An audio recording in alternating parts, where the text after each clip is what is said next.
Alright guys, well, I apologize in advance for not having very much content come out in the past. I don't know, last week I didn't have anything come out, and this week it's already Wednesday. Yeah, today's Wednesday, and I haven't put anything out. I've just been really busy. I'm trying to get an inventory built up in my store so that I can have that stuff and then focus on some projects that I want. But things have just been busy with this coming into spring and summer. There's a lot of like fairs or craft shows and stuff like that that I try and get into because this is my only source of income. Well, my personal only source of income. My family has other sources, but you know, this is my full-time job. So sometimes making videos kind of gets pushed to the bottom of the list, but I apologize. I'm going to try and get some more content and stuff like that put out. But anyway, I haven't ever, I said I was going to do kind of a review on the hammer and my, some thoughts after I've used it quite a bit. And this is pretty much my go-to hammer when I'm over there forging. And I have let's see, this is 36 ounce, which I think that's a little over 2 pounds. I'll put it here at the bottom of the screen, what that equates to pounds. But I have a 3-pound cross peen that I use for heavier forging. And then I have a ball peen and then a smaller cross peen. I think I have like a 8-ounce cross peen or something like that. That sounds a little light. I'm not sure. But I have those, but this has been my go-to hammer. I like the rounding face of the hammer. It's, it's nice. I really like the weight of the hammer. The other day I was down here and I pretty much forged all day long, swung a hammer all day. And by the end of the day, yes, this was getting a little bit heavy, but it wasn't something that it was just like killing me.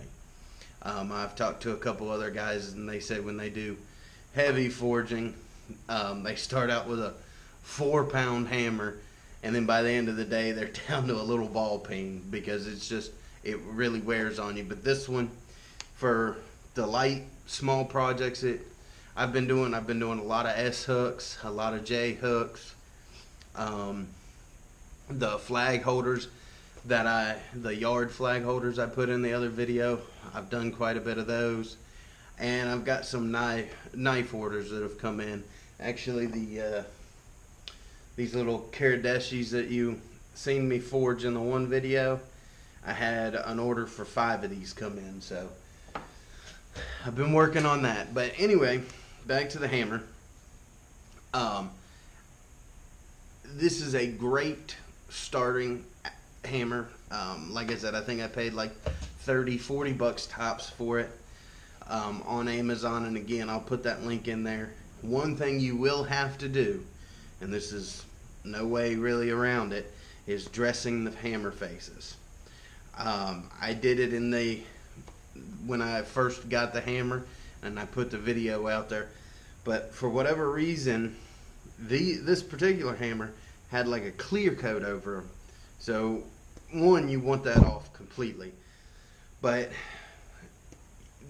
when these are made in a factory and they're churned out, several hundred a day, they don't have the high quality like ordering a custom made hammer would have, but they're a little bit cheaper. And if you're on a tight budget, taking this and dressing it on a belt sander or even with files and some sandpaper yourself may take a little bit longer, but that is a method you can do. Will make the difference in how clean your forging come out. The faces are it is a pretty decent steel. It doesn't get dinged up real bad. Now I have, just in a hurry, I was trying to cut through a piece of steel fairly quickly on the cutoff hardy, and I dinged the cutoff hardy, and I did put a mark there. I had to redress that out. The only complaint I have about this hammer is the handle. And it's just one of them things that, again, this is something that they put out several hundred a day. You know, they don't make these to the highest standard that a custom hammer maker would make, but the grain orientation on the handle is wrong, and it has chipped this whole section out. Let me see. You see that there? And that was just, it fell off the anvil, hit something, and chipped that whole piece out. And if you look, I sanded it down a little bit, but the grain orientation is going this way, where it should be going at least 45 in this direction, preferably 90, or this way, full straight across this, not this way. So that is my only complaint on this. I will probably end up rehandling it sometime in the near future. I would love to do it now, but right now I just don't have the time.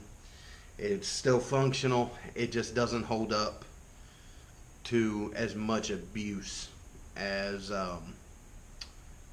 it would. You know, it just fell off the anvil and hit something and chipped that off. So, you know, luckily I hold it right above that, and it doesn't really mess up with the grip of it. And I did just char it just so it'll match. No real reason that I did, but I think it also will cut down on splinters because it did make it smoother.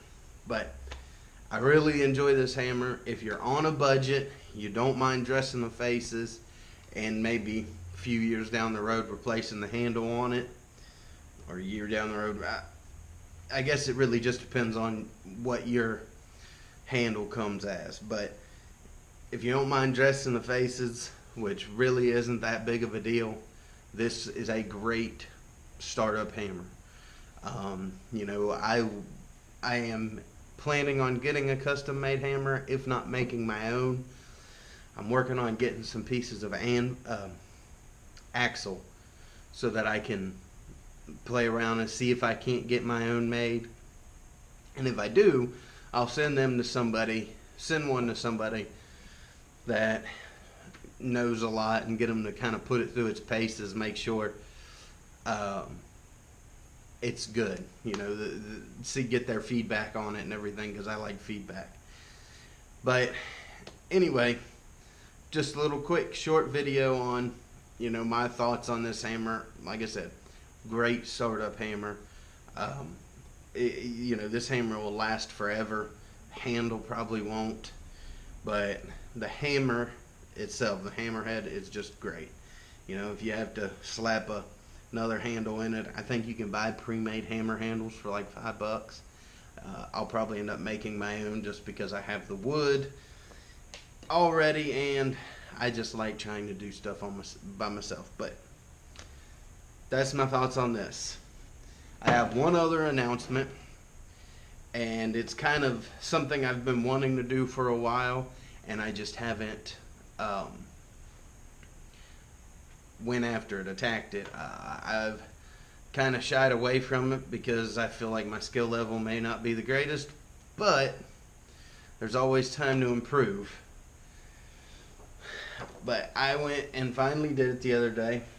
I joined the American Bladesmith Society, and as you see here, it's just an apprenticeship, and all this certificate really means at the moment is that I paid the membership fees and I am now a member.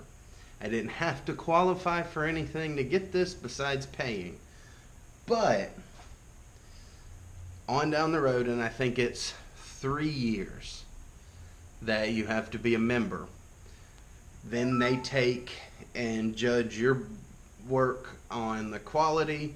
They test them. I'm sure some of y'all have seen some of the tests, but they're very similar.